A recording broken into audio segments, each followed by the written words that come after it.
in between any of the new point is been added, then that point will be considered as A. Okay. What is KNN?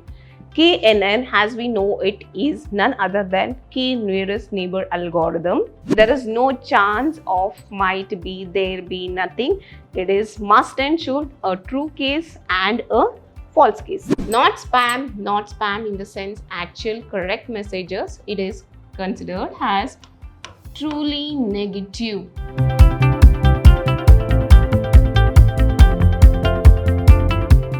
Hello everyone, I welcome you all to the third session of Unit 4. Yes, Unit 4 is all about classification and that's under Fundamentals of Data Science. Great. Over here, my name is Deepa Kutnikar. I'm working as an assistant professor under Department of Computer Science, Vidhyaashram, Temple of Excellence, Mysuru. Let's move forward and see what are the things that we have defined or discussed in our previous session. That's in session 2. Yes, we have discussed the things regarding base classification, then we did discussed the rule-based classification. Also we did understood what is lazy learner's algorithm. So these are the things that we have discussed in our previous session. Let's move forward and understand what is the agenda of today's session. In today's session we will be understanding one more algorithm which is called as K nearest algorithm, or oftenly it is also called as K nearest neighbor. Great. Later, we do also understand the metrics for evaluation with respect to classification. Then there is something called as confusion matrix. Yes, we do understand these things with respect to today's session. Alright, let's start our session and understand the first algorithm of today's session, that is none other than K nearest neighbor algorithm. Alright, let's start understanding with what is KNN. KNN, as we know it, is none other than K nearest neighbor algorithm, and it is one of most popular lazy learners algorithm that is available. It classifies a new data point with respect to the majority class among the nearest K neighbors. So, the K nearest neighbors. Let's understand how this KNN works. So, initially it starts with choosing a value of K, and the next step is step 2. Under step 2, what happens is the distance between each nearest training points are calculated. So that's our second step, and the third step is none other than selecting the K nearest neighbor.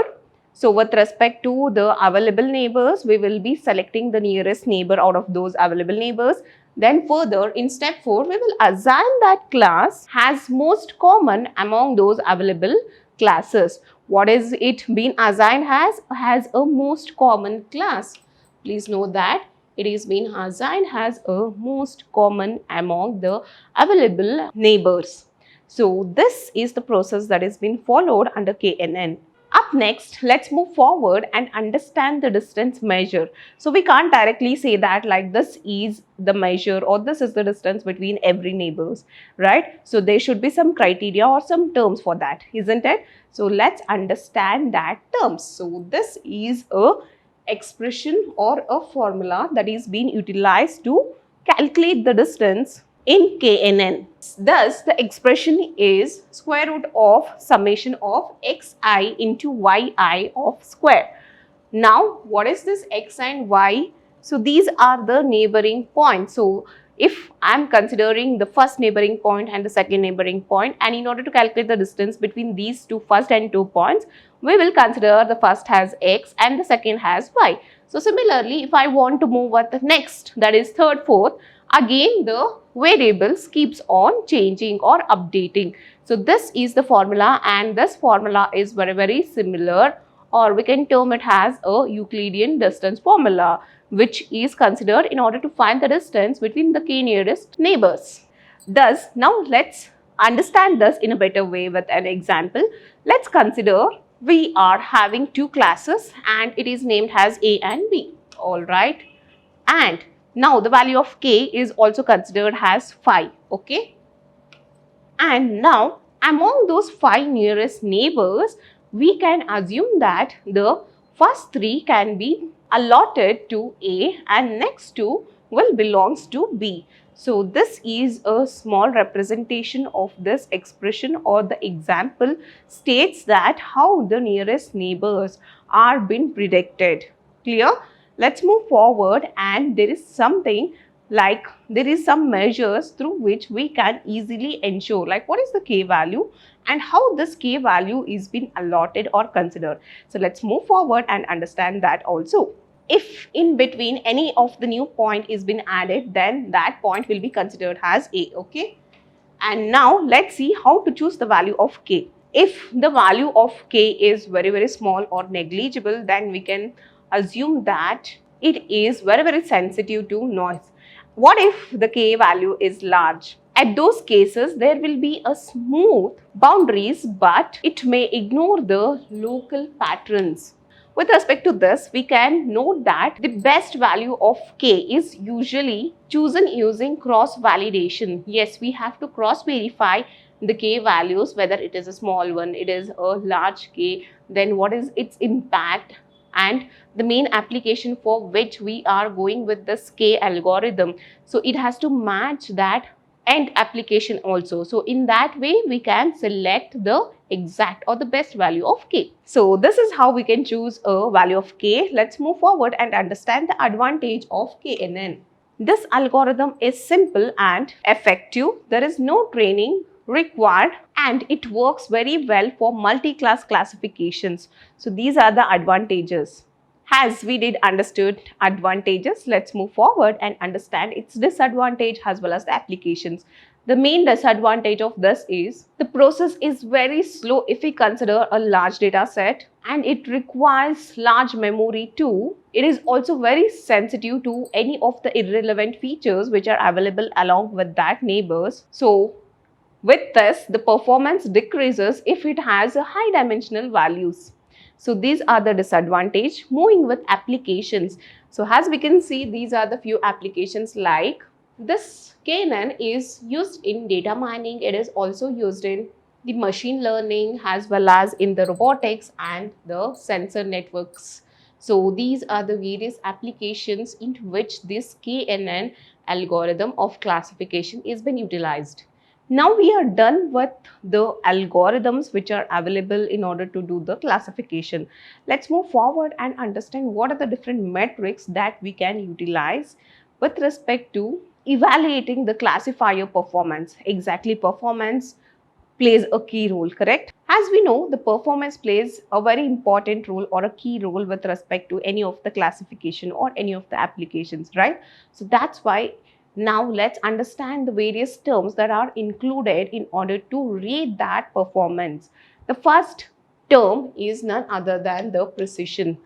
So this is the first metric which shows or says that how accurate is our predictions are. So it gives us a knowledge of positive predictions. Or in simple case, we can say that this gives an exact or accurate answer of the positive prediction.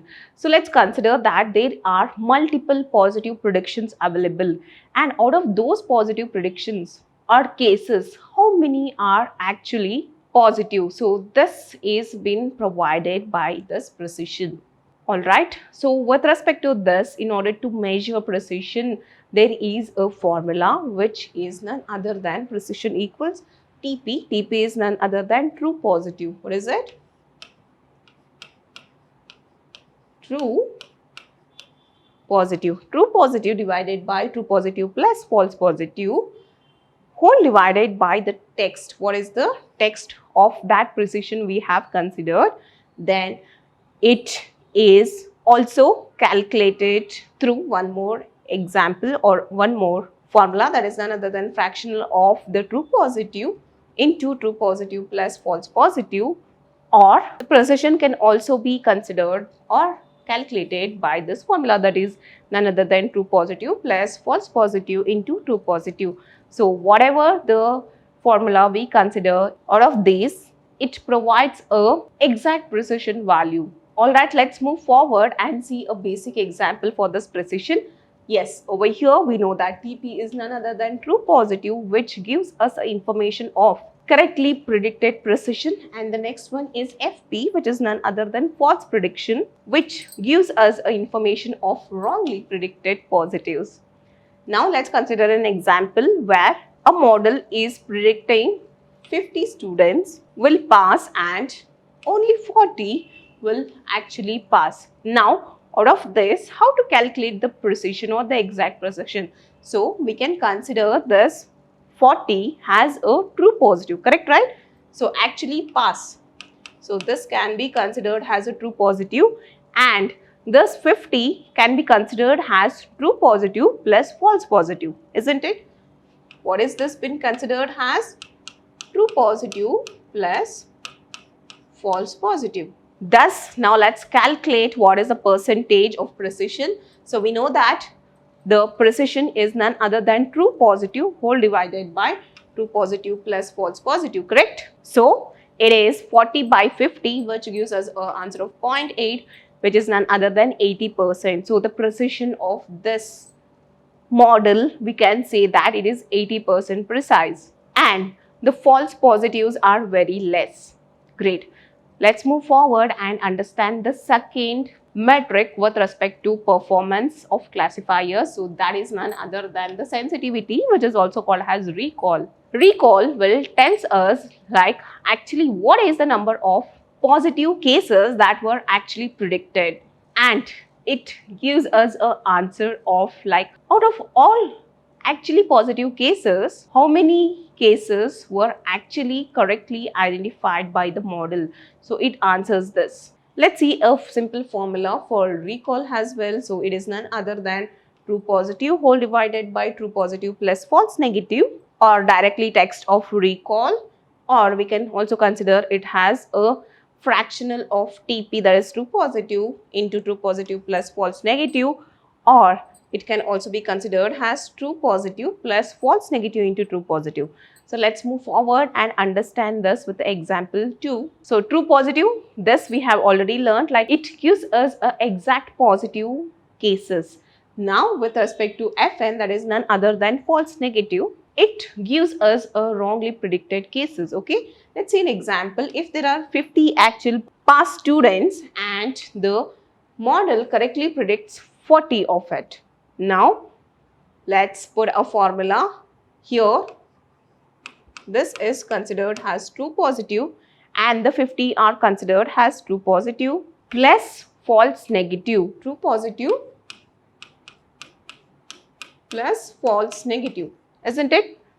So let's put a formula, that is 40 by 50, and it gives us again an answer of 80, and it is none other than 80%, which says that there is a very low false negatives. Alright, let's move forward and understand a basic difference between this precision and recall. So let's start understanding it. First one, precision. What does it measures? So it measures the correctness of the positive predictions. And the recall, so it has the ability to detect all the positive cases. Clear? Please note the difference.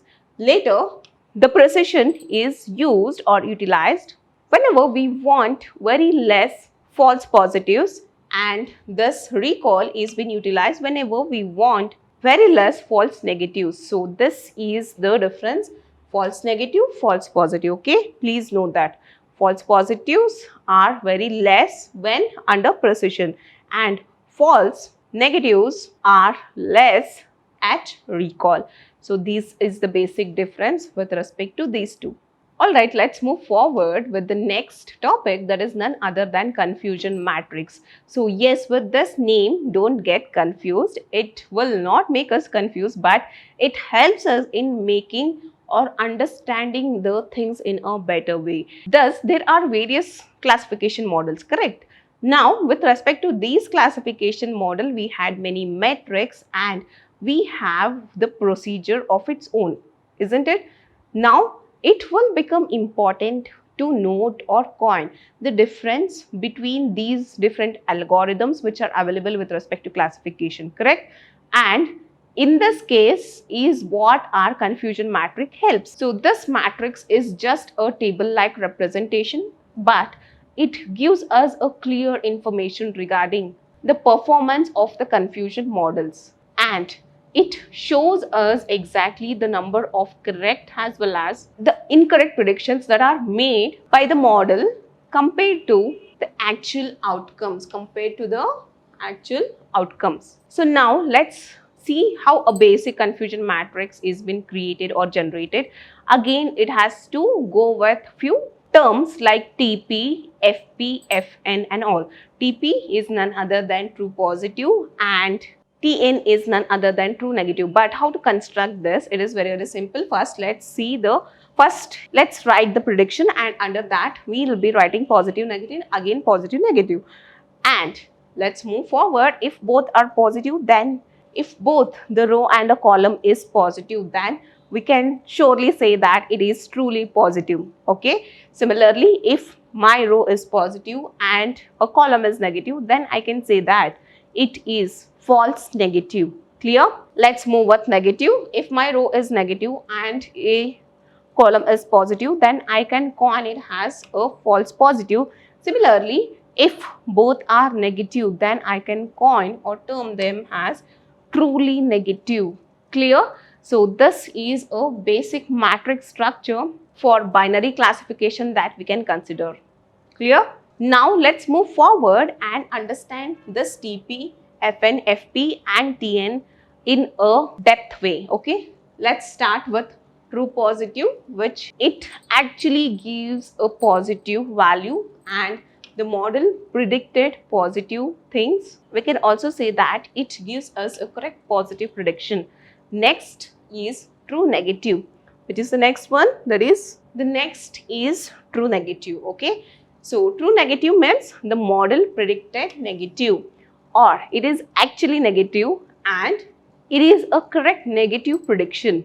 Clear? So this is the meaning of our TN. Okay, there is no chance of might be, there be, nothing. It is must and should, a true case and a false case. Clear?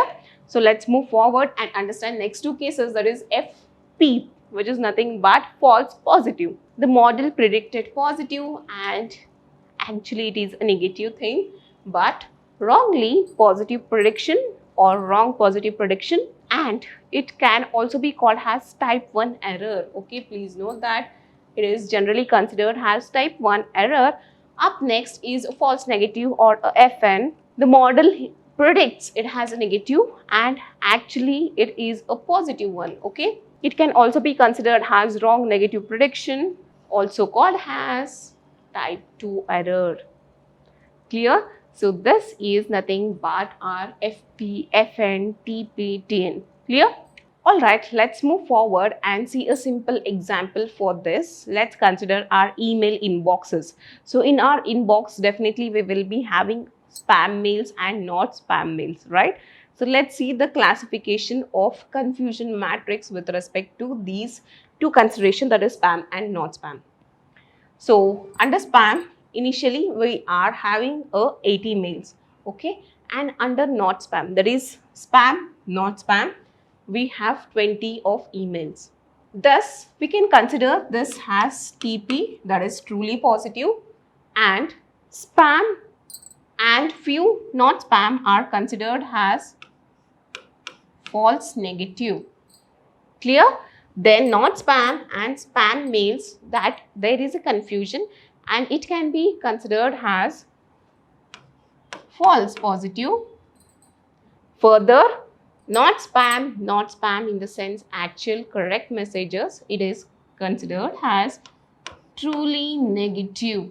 Okay, so this is a simple classification of a confusion matrix which gives us a clear picture of how many spam are there, how many spam but not detected are there. So how many spam but not detected are here? Yes, it is none other than these 20. Okay, these are spam but not detected, and this 10 are considered as not spam but are by default or by miss they have marked under spam. Okay, and the next 90 are truly negative, which says that it is correct and it is not spam. Thus, let's move forward and understand the importance of this confusion matrix. This confusion matrix will help us in computing various metrics that are available with respect to the classifications. So the first metric, we know that it is none other than precision. So in order to calculate precision, this confusion matrix will help us. Next, second metric was none other than, do you remember, it is none other than a recall. Yes, in order to calculate that also, this confusion matrix will help. Further, the accuracy of the classification can be find out using this confusion matrix, then something called as F1 score, which is a final score. So this score can also be calculated based on this confusion matrix. Thus, this completes our unit. So let's meet up in the upcoming unit. Till then, thank you.